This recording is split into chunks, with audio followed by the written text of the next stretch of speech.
Welcome to మన chef. నేను మీ మాధవిని. ఈరోజు నేను మీకు క్రిస్పీ వడలు, ఆ వడల్లోకి మంచి టేస్టీగా ఉండే నెల్లూరు ఎర్రకారాన్ని చేసి చూపిస్తానండి.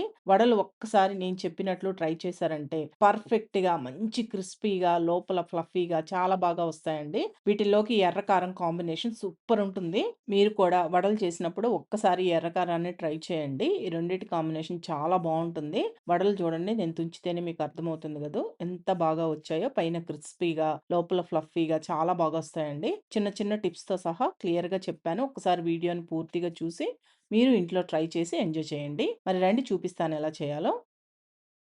ఈ వడ జేసుకోవడానికి నేను మినపప్పుని ముందుగానే నానబెట్టి పెట్టుకున్నానండి. ఒక గ్లాస్ మినపప్పు తీసుకొని ఒక 6, 7 గంటల పాటు నానబెట్టాను. మినపప్పు ఎంత బాగా నానితే మీకు వడలనేవి బాగా క్రిస్పీగా, టేస్టీగా వస్తాయన్నమాట. అందుకని కొద్దిగా ఎక్కువ సేపే నానబెట్టుకోండి. నేను ఒక 6, 7 గంటల పాటు నానబెట్టాను. నేనిక్కడ చూపిస్తున్నాను గదా! ఈ గ్లాస్‌తో ఒక గ్లాస్ మినపప్పుని తీసుకొని నానబెట్టుకున్నానండి. ఇలా నానిన మినపప్పుని ఒక 2 సార్లు మళ్ళీ కడగండి. నీళ్లు పారబోసి 2 సార్లు నీట్‌గా కడగాలి. కడిగిన తర్వాత మిక్సీ జార్‌లో వేసుకొని గ్రైండ్ చేసుకోవాలి. మీరు గ్రైండర్‌లో గావాలంటే గ్రైండర్‌లో అయినా గ్రైండ్ చేసుకోవచ్చు. నేను మిక్సీ జార్‌లో వేసి చూపిస్తున్నాను. కొంతమంది మిక్సీ జార్‌లో వేసుకుంటే కొద్దిగా గట్టిగా వస్తున్నాయక్క అంటుంటారు గదా! అలా ఏమి రావండి. నేను చెప్పిన ఈ టిప్స్‌ని ఫాలో అవుతూ చేసుకోండి. చక్కగా వస్తాయి. అలాగే చిన్న మిక్సీ జార్‌లో వేసుకోండి. చక్కగా మెదుగుతుంది. ఇలా కొద్దిగా పప్పుని మిక్సీ జార్‌లో వేసుకున్న తర్వాత దీంట్లో కొద్దిగా నీళ్లు పోసుకోవాలి. ఎక్కువ నీళ్లు పోయొద్దండి. జస్ట్ కొంచెం నీళ్లు పోసుకొని మెత్తగా గ్రైండ్ చేసుకోవాలి. అదే మీరు గారెలకైతే కొద్దిగా బరకగా గ్రైండ్ చేసుకుంటే బావుంటాయండి. మనం వడలు చేసుకుంటున్నాం గాబట్టి, ఈ విధంగా మెత్తగా గ్రైండ్ చేసుకోవాలనమాట. అలా అని నీళ్లు ఎక్కువ పోసి గ్రైండ్ చేస్తే పిండి కాస్త లూజ్ అయిపోతుంది. అందుకని నీళ్లు లైట్‌గా వేసుకుంటూ ఈ విధంగా వచ్చేటట్టు మెత్తగా గ్రైండ్ చేసుకోండి. ఇలా గ్రైండ్ చేసుకున్న ఈ పిండిని ఏదైనా బౌల్‌లోకి తీసుకోండి. కలుపుకోవడానికి వీలుగా ఉండేటట్లు ఏదైనా బౌల్‌లో వేసుకోండి. సేమ్ అదే విధంగా మిగిలిన పప్పు మొత్తాన్ని గ్రైండ్ చేసుకోవాలి. గ్రైండ్ చేసుకొని ఇదే బౌల్‌లో వేసుకోవాలి. ఇప్పుడు ఈ పిండిలో 1 టీ స్పూన్ సాల్ట్ వేస్తున్నాను. లేదా మీ రుచికి సరిపడా చూసుకొని వేసుకోండి. సాల్ట్ గూడా వేసుకున్న తర్వాత నేనిక్కడ చూపించినట్లు వేళ్ళని ఈ విధంగా పెట్టి బాగా కలుపుకోవాలి పిండిని. ఈ విధంగా అన్నారనుకోండి మీకు బాగా ఫ్లఫీగా అవుతుందనమాట పిండనేది. అందుకని ఈ విధంగా కలుపుకోవాలి. లోపల మీకు బాగా గుల్లగా పైన క్రిస్పీగా వస్తాయి ఇలా కలుపుకోవడం వల్ల. అదే మీరు గ్రైండర్‌లో వేసుకుంటే మరి ఇంత కలపాల్సిన అవసరం లేదండి. మనం మిక్సీ జార్‌లో వేసుకున్నాం గాబట్టి, ఈ విధంగా కలుపుకుంటే బాగొస్తాయన్నమాట. సుమారుగా ఒక 2, 3 నిమిషాలన్నా ఈ విధంగా కలుపుకోండి. ఇప్పుడు చూడండి ఎంత బాగా కలిసిపోయిందో. ఇలా కలుపుకున్న తర్వాత ఇప్పుడేం జేస్తారంటే, ఈ పిండిలో మీడియం సైజు ఒక ఉల్లిపాయని ఇలా ముక్కలుగా కట్ చేసి వేసుకోండి. అలాగే ఒక 2 రెమ్మల కరివేపాకును గూడా ఇలా సన్నగా కట్ చేసి వేసుకోవాలి. దీంట్లోనే ఒక 2 పచ్చిమిరపకాయలను గూడా ఇలా సన్నగా కట్ చేసి వేసుకోండి. దీంట్లోనే మీకు కావాలి అంటే ఒక హాఫ్ టీ స్పూన్ జీలకర్ర గూడా వేసుకోవచ్చు. నేను జీలకర్ర వేయడం లేదు. దీంట్లోనే ఒక టేబుల్ స్పూన్ బియ్యపు పిండి, ఒక టేబుల్ స్పూన్ ఉప్మా రవ్వ గూడా వేస్తున్నానండి. ఇవి 2 వేసుకోవడం వల్ల మీకు వడ అనేది బాగా క్రిస్పీగా చాలా బాగా వస్తుందండి.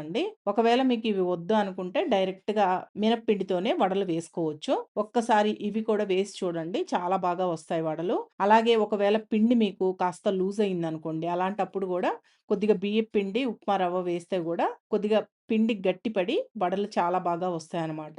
ఈ బియ్యపు పిండి, ఉప్మా రవ్వ వేసిన తర్వాత మొత్తం బాగా కలిసేటట్టు కలుపుకోవాలి. ఈ విధంగా ఉండాలి పిండనేది. ఇలా కలుపుకున్న తర్వాత ఈ బౌల్‌కి మూత పెట్టి ఒక 5 లేదా 10 నిమిషాలు పక్కన పెట్టేస్తున్నానండి. ఈలోపు ఎర్రకారం జేసుకుందాము. ఈ ఎర్రకారం కోసం ఇలా మిక్సీ జార్‌లోకి 10 ఎండుమిరపకాయలు వేస్తున్నాను. లేదా మీరు కారానికి తగ్గట్టు వేసుకోండి మిర్చిని. దీంట్లోనే ఒక కప్పు ఉల్లిపాయ ముక్కలు వేస్తున్నాను. అంటే మీడియం సైజ్ ఒక 3 తీసుకున్నానండి. అలాగే ఒక హాఫ్ టీ స్పూన్ జీలకర్ర, మీ రుచికి సరిపడా సాల్ట్, దీంట్లోనే 7 లేదా 8 దాకా వెల్లుల్లి రెమ్మలు. దీంట్లోనే నేను ఒక చిన్న టమాటాని వేసుకుంటున్నానండి. ఇది వేసుకోవడం వల్ల మీకు ఆ ఉల్లిపాయ ఘాటనేది ఎక్కువ లేకుండా బావుంటుంది. లేదు మాకు టమాటా వద్దు అనుకుంటే మిగతావన్నీ వేసుకొని గ్రైండ్ చేసుకోండి. మామూలుగా నెల్లూరు ఎర్రకారంలో టమాటా వేసుకోరు. కానీ వేసి చూడండి పిల్లలు తినడానికి గూడా బావుంటుందని నేను ఒక చిన్న టమాటా వేస్తాను. ఇవన్నీ కలిపి నేనిక్కడ చూపించినట్లు మెత్తగా గ్రైండ్ చేసుకోవాలి. మీరు ఇలాగే డైరెక్ట్‌గా తినేయొచ్చండి ఈ ఎర్రకారాన్ని. లేదు అంటే పోపు వేసుకోవచ్చు. పోపు వేసుకుంటే ఇంకా బావుంటుందనమాట.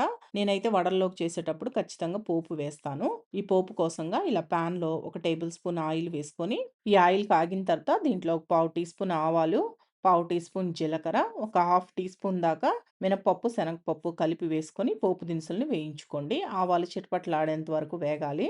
ఆవాలు వేగిన తర్వాత దీంట్లో ఒక రెమ్మ కరివేపాకు కూడా వేసుకొని, కరివేపాకు కూడా వేగిన తర్వాత ముందుగా మనం గ్రైండ్ చేసి పెట్టుకున్న ఎర్రకారాన్ని వేసుకొని ఫ్లేమ్‌ని లో ఫ్లేమ్‌లో ఉంచుకొని 1 లేదా 2 నిమిషాలు ఉడికించుకోండి. ఇలా చేయడం వల్ల మనకి ఆ ఉల్లిపాయ పచ్చివాసన అంతా పోయి టేస్ట్ చాలా బావుంటుందండి ఎర్రకారం వడల్లోకి.